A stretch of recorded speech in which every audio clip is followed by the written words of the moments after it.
¿Qué onda, contribuyentes? Soy el abogado Carlos Sánchez y en el episodio de hoy hablaremos de el régimen de sueldos y salarios.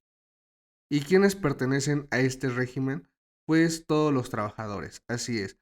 Si tú eres trabajador, te toca el régimen de sueldos y salarios.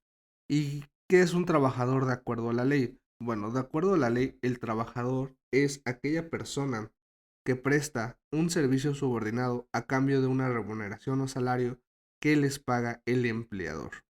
Aquí en México existen dos clases de trabajadores. ¿Por qué? Porque existe el trabajo formal y el trabajo informal. En el episodio de hoy, pues obviamente nos vamos a centrar en los trabajadores formales. ¿Y quiénes son los trabajadores formales? Pues los trabajadores formales son aquellas personas que tienen seguridad social, tienen prestaciones de ley, reciben un aguinaldo, prima vacacional, vacaciones, conforme a la ley, reciben PTU. Prácticamente son todos aquellos trabajadores que tienen prestaciones de ley. ¿Y qué impuesto es el que paga el trabajador? Pues prácticamente uno de los impuestos que más paga y que más le duele al trabajador es el ISR, que es el impuesto sobre la renta. Es un impuesto directo que grava el ingreso. Así es, todo ingreso que tengamos va a estar grabado por el impuesto sobre la renta. En el episodio de hoy nos centraremos en este impuesto y en las obligaciones fiscales que se establecen en el régimen de sueldos y salarios. Y bueno, en el régimen de sueldos y salarios, bueno, los trabajadores siempre se preguntan si se tienen que cumplir con obligaciones fiscales, qué obligaciones fiscales deben de cumplir. En este régimen prácticamente los trabajadores, en la mayoría de los casos, porque hay excepciones que a continuación hablaremos, pero en la mayoría de los casos el empleador o patrón es quien se encarga de llevar a cabo el cumplimiento de las obligaciones fiscales del trabajador. ¿Cómo qué obligaciones? Pues hacer las retenciones correspondientes para posteriormente hacer la declaración provisional y pago de impuestos correspondientes. También se va a hacer cargo de la declaración anual.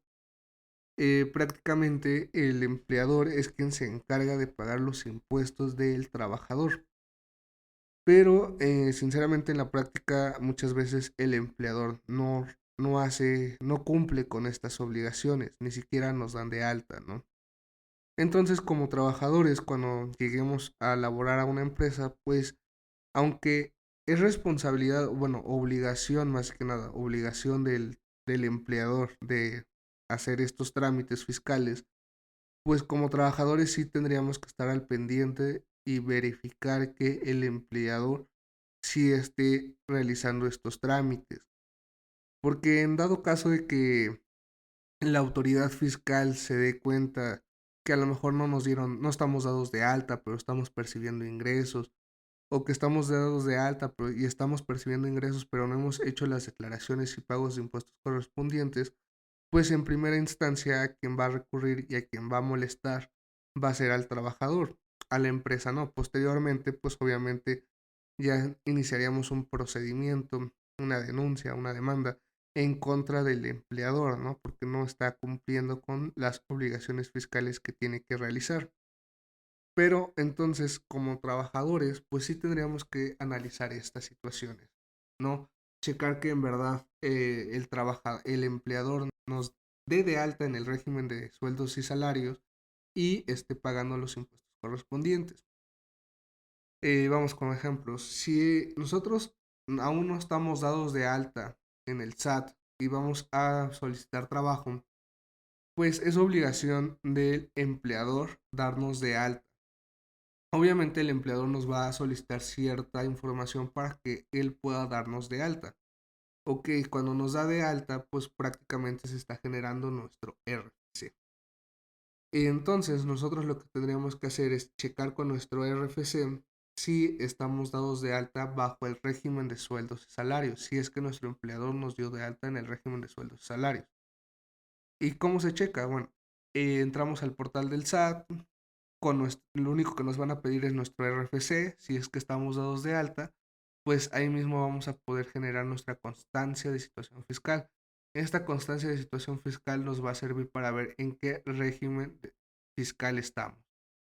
Igual, otra forma para saber si nuestro empleador está cumpliendo con dichas obligaciones se da cuando, cuando nos da nuestro sueldo, nuestro salario, pues igual nos tendría que dar nuestra factura, nuestro comprobante fiscal, nuestra factura correspondiente.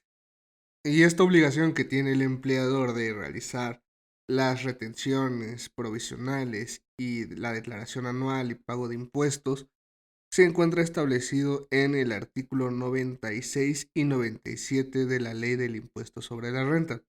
Ahí encontramos este fundamento. Y acabamos de mencionar que el empleador, en caso de que nosotros no estemos dados de alta, pues el empleador es el que está obligado a darnos de alta. Ahora, hay que entender que a partir de que cumplimos 18 años, estamos obligados a darnos de alta en el RFC. Esto puede ser con o sin obligaciones fiscales. Sin obligaciones fiscales es cuando en verdad no estamos percibiendo nada de ingresos. ¿A qué me refiero a que no estemos percibiendo nada de ingresos? A que no estemos generando nosotros mismos ingresos. O sea, que no estemos trabajando para alguien, que no seamos emprendedores y estemos recibiendo ingresos por nuestros negocios que tengamos. Esto es en el caso de sin obligaciones fiscales. O sea, se puede dar el caso en que a lo mejor recibamos depósitos por parte de nuestros padres, pero aún así es sin obligaciones fiscales. Ahora, con obligaciones fiscales es cuando nosotros mismos estamos generando ingresos. Ahí es cuando nos damos de alta con obligaciones fiscales. Ahora, en caso de que nosotros nos demos de alta sin obligaciones fiscales, pues posteriormente cuando decidamos trabajar o empezar a generar ingresos, pues podemos modificar este concepto a con obligaciones fiscales. ¿Y cómo lo podemos hacer? Pues fácil. Nos tenemos que meter a la página oficial del SAT y hacer la modificación del régimen en el que nos encontremos. Para esto solamente vamos a necesitar nuestro RFC y pues tendríamos que poner el régimen que nos corresponde. En caso de que vayamos a trabajar, pues sería el régimen de sueldos y salarios. En caso de que vayamos a emprender, a poner un negocio, pues sí es necesario que se asesoren previamente para ver qué régimen les corresponde. En el caso de que decidamos trabajar, pues prácticamente el empleador es el que nos daría de alta en el régimen de sueldos y salarios. El empleador nos va a solicitar, pues prácticamente nos solicitaría nuestra constancia de situación fiscal. En caso de que no nos solicite la constancia de situación fiscal, nos va a requerir lo que es nuestro RFC y información personal, por ejemplo, el domicilio fiscal y algún medio de contacto a lo mejor. Pero en cuanto al domicilio fiscal, hay muchas veces que los trabajadores o los contribuyentes cuando van a darse de alta, siempre tienen duda de qué domicilio fiscal establecer. Yo les recomiendo que en caso de que no tengan obligaciones fiscales y se van a dar de alta, establezcan como domicilio fiscal el domicilio en donde residen. Y ahorita acabo de mencionar la constancia de la situación fiscal. Últimamente en este año, en el 2022, prácticamente hemos visto que a la hora de solicitar un empleo, a la hora de o ya estando dentro de nuestro trabajo, nos están pidiendo nuestra constancia de situación fiscal. ¿Y por qué nos piden la constancia de situación fiscal? Bueno, nos la están pidiendo para que el empleador pueda cumplir con la emisión de la factura correspondiente de nuestro sueldo y salario. En la constancia de situación fiscal, pues se establece lo que son nuestros datos personales, que son necesarios para efectuar la factura 4.0. Hay que dejar claro que esta obligación es de la empresa con el SAT y por ningún motivo nos pueden negar el empleo por no contar con la constancia de la situación fiscal. En conclusión, la constancia de situación fiscal la solicita la empresa para que nos pueda emitir la factura, ya que para emitir la factura 4.0 se requiere de cierta información que se establece en la constancia. Muchas veces los trabajadores desconocen la información que se está establecida en el SAT y por lo tanto no están requiriendo esta constancia. Sí quiero dejar claro que como trabajadores y contribuyentes deberíamos saber por lo menos nuestra información básica que tiene la autoridad fiscal, como es en qué régimen nos encontramos, nuestro domicilio fiscal y los medios de contacto que tiene la autoridad fiscal para comunicarse con nosotros. Regresando al tema del régimen de sueldos y salarios, pues nos preguntamos, ¿y qué ingresos pagan impuestos? ¿Qué ingresos van a estar grabados por el ISR? Esta respuesta la encontramos en el artículo 94 de la Ley del Impuesto sobre la Renta. En el artículo 94 de la Ley del Impuesto sobre la Renta establece que qué ingresos van a pagar impuestos. Pues prácticamente establece que se consideran ingresos los sueldos o salarios, las prestaciones de la relación laboral. ¿A qué nos referimos a las prestaciones de la relación laboral? Pues puede ser el aguinaldo. El aguinaldo pues va a ser grabado por este impuesto. También podríamos considerar el tiempo extra, ¿no? Cuando trabajamos horas extras, pues también nos las tienen que pagar. No se vale que nos las paguen con una pizza, se tiene que pagar monetariamente. Y estas horas extras, pues también van a grabar el impuesto sobre la renta. También el PTU, que es la participación de los trabajadores en las utilidades. Y también se va a pagar impuesto por la terminación de la relación laboral. ¿A qué me refiero con esto? Que cuando nos den nuestro finiquito, nuestra liquidación, pues también va a ser grabada por este impuesto. Hay que dejar claro que estas declaraciones, este pago de impuestos, normalmente lo hace el empleador, como ya se los dije anteriormente. Hay ocasiones, hay excepciones en las que las tiene que realizar el trabajador. ¿Y qué se considera como finiquito o liquidación?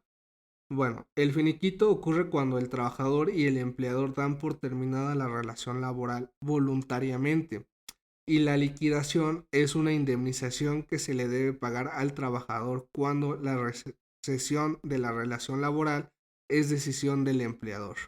Entonces, contribuyentes, si somos trabajadores, hay que entender que en la mayoría de los casos el empleador es quien debe de cumplir con estas obligaciones fiscales. Es el encargado de llevar a cabo estas obligaciones fiscales por nosotros. Ahora, lo que sí les recomiendo es, como se los dije en un principio, nosotros tenemos que checar, analizar que en verdad el empleador esté cumpliendo con dichas obligaciones fiscales para no tener problemas con la autoridad fiscal. ¿Y qué otras obligaciones tenemos como trabajadores? Pues como trabajadores hay ciertas obligaciones que sí se deberían de llevar a cabo, que son la presentación de ciertos avisos cuando nos encontremos en dicha hipótesis. Digamos que cambiamos de domicilio fiscal, pues tendríamos que presentar el aviso del cambio de domicilio fiscal. Otro de los avisos que debemos de presentar, que estamos obligados a presentar, es en el caso de que ya no estemos laborando y ya no estemos generando ingresos, pues tendríamos que presentar el aviso de suspensión de actividades. Y en caso de volver a trabajar y empezar a generar ingresos, pues tendríamos que presentar el aviso de reanudación de actividades. Ahora, ¿qué pasa si, bueno, muchas veces el trabajador sinceramente desconoce que tiene que presentar dichos avisos? Pues, ¿qué puede pasar? Pues en caso de que la autoridad fiscal se dé cuenta que el trabajador o el contribuyente no ha presentado dichos avisos en tiempo, pues podría multar por no presentar dichos avisos. Sinceramente, en la práctica, cuando son trabajadores, no he visto, o he visto pocos casos más bien, en los que la autoridad fiscal llega a multar a los que se encuentran en el régimen de sueldos y salarios por no presentar dichos avisos. Es muy raro, pero puede pasar. Entonces, para evitar problemas con la autoridad fiscal, pues sí les recomiendo que en caso de que se encuentren en la hipótesis de dichos avisos, pues sí presenten el aviso correspondiente. En un principio les comenté que existían excepciones en las que el trabajador es el que se encuentra obligado a presentar las retenciones, declaraciones y pagos de impuestos correspondientes. ¿Y cuáles son estas excepciones?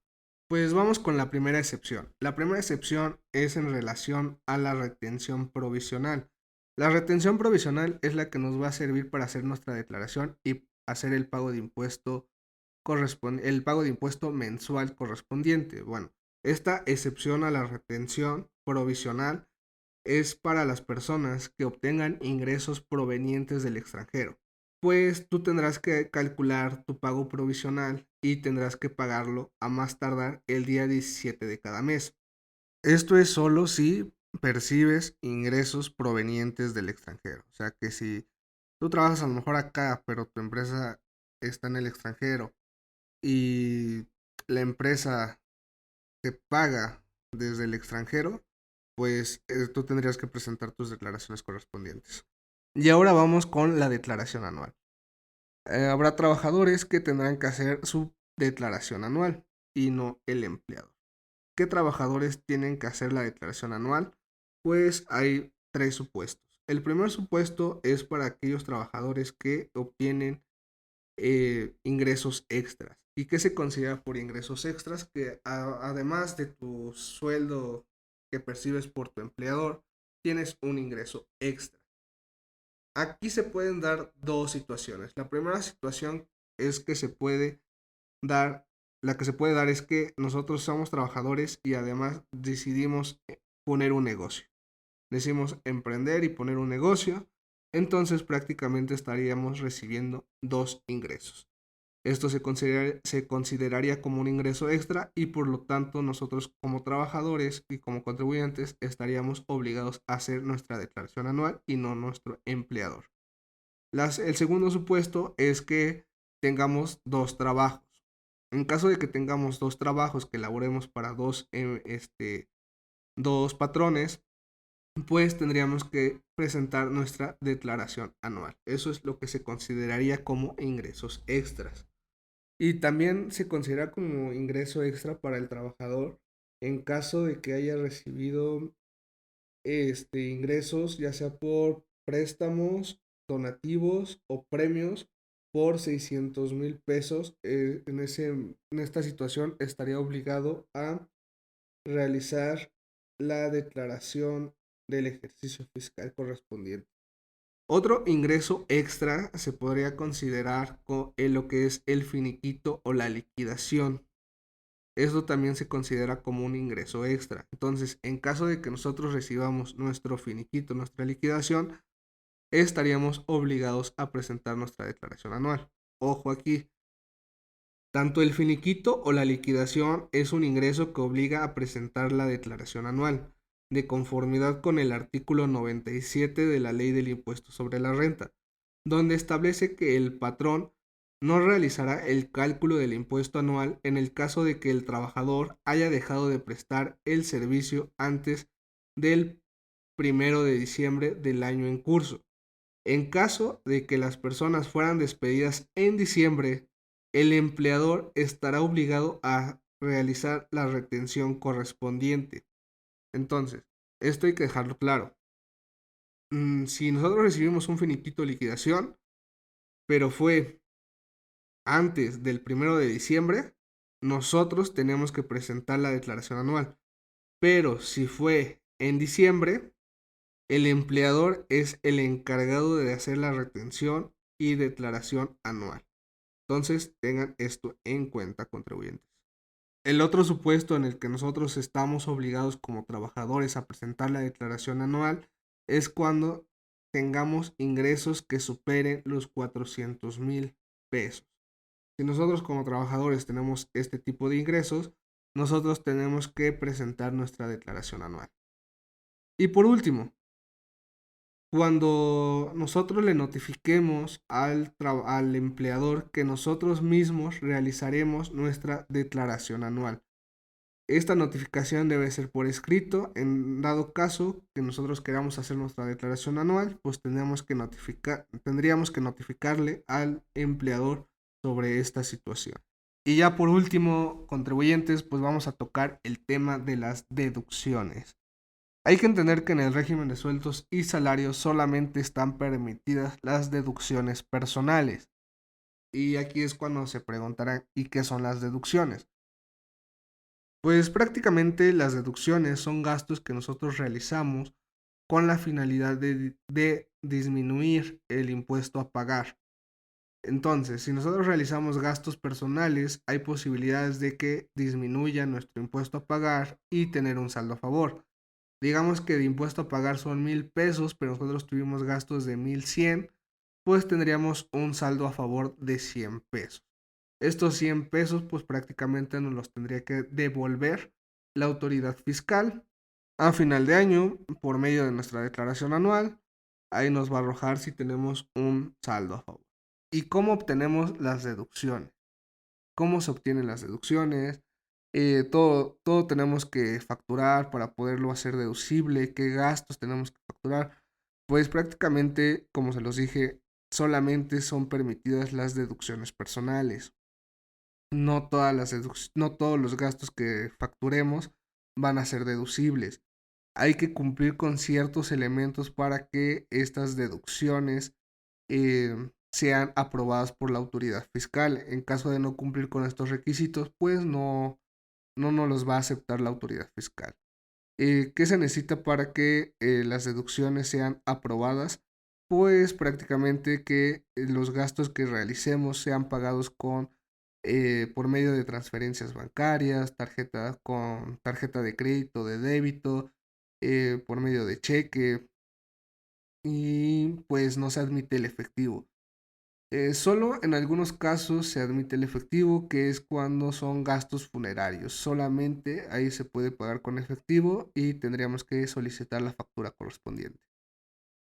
¿Cómo se obtienen las deducciones? Pues cuando nosotros vamos a realizar un gasto, vamos a comprar un artículo, digamos vamos a comprar unos lentes o vamos a hacer el pago de la mensualidad de la colegiatura de nuestros hijos, pues prácticamente tendríamos que pagarlo con tarjeta bancaria, ya sea crédito, débito o por medio de transferencia o cheque, y solicitar la factura correspondiente. Hay ocasiones en las que el contribuyente realiza estos gastos, no solicita la factura, pues obviamente no va a poder hacer deducible este gasto. Otra situación es que el contribuyente pide la factura, pero pagó en efectivo, pues no va a ser aprobada esta deducción. Entonces hay que tener cuidado en la forma en la que pagamos nuestros gastos personales. ¿Y qué gastos personales se pueden realizar? Pues los gastos personales que se pueden realizar son los siguientes. Es el pago de colegiaturas, no incluye la inscripción, no se puede pagar la inscripción, o sea, se puede pagar, pero pues no va a ser un gasto deducible. Ahora, el transporte escolar sí se puede pagar, puede ser deducible, solo que sea 100% necesario el transporte escolar. Honorarios médicos, dentales, servicios de psicología o de nutrición, hay que solicitar nuestra factura para poderlo hacer deducible. Si tenemos gastos hospitalarios, pues también tenemos que solicitar la factura para hacerlo deducible. Y medicamento.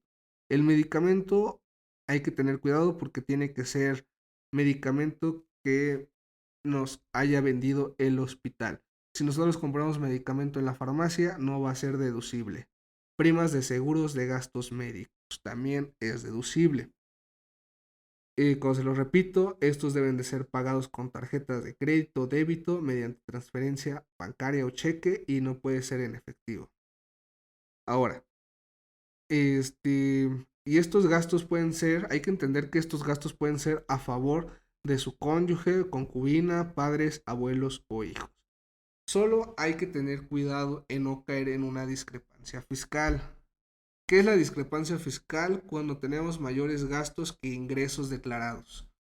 En muchas ocasiones he escuchado que los contribuyentes le piden a sus amistades o familiares que si van a tener ciertos gastos, pues los facturen a nombre del contribuyente para que éste pueda hacerlos deducibles. Pero ¿qué pasa? Si el SAT se da cuenta a fin de año que tú tuviste digamos, ingresos totales por 100,000 pesos, pero tuviste gastos de 200,000 pesos, pues vas a caer en una discrepancia fiscal. Entonces, cuidado con efectuar gastos, de solicitar la factura correspondiente. Si van a realizar estos gastos, estos gastos personales, estas deducciones personales, que sea en verdad gastos para ustedes, que sea en verdad gastos que salgan de sus ingresos, para no caer en una discrepancia fiscal. Entonces, cuidado con esto. No porque muchos contribuyentes piensan que por entre más facturen, pues más van a ser acreedores aún mayor, a tener un saldo a favor mayor. Y no siempre es así. Pueden caer en la discrepancia fiscal. Digamos que si tú tuviste ingresos por 10,000 pesos y tus gastos son de 10,000 pesos, pues no caerías en una discrepancia fiscal. Si tus ingresos son de 10,000 pesos y tus gastos son de 5,000, pues tampoco caerías en una discrepancia fiscal. Pero si tus ingresos son de 10,000 y tus gastos son de 20,000, ahí es cuando la autoridad fiscal te va a decir de dónde sacaste los 10,000 pesos extra.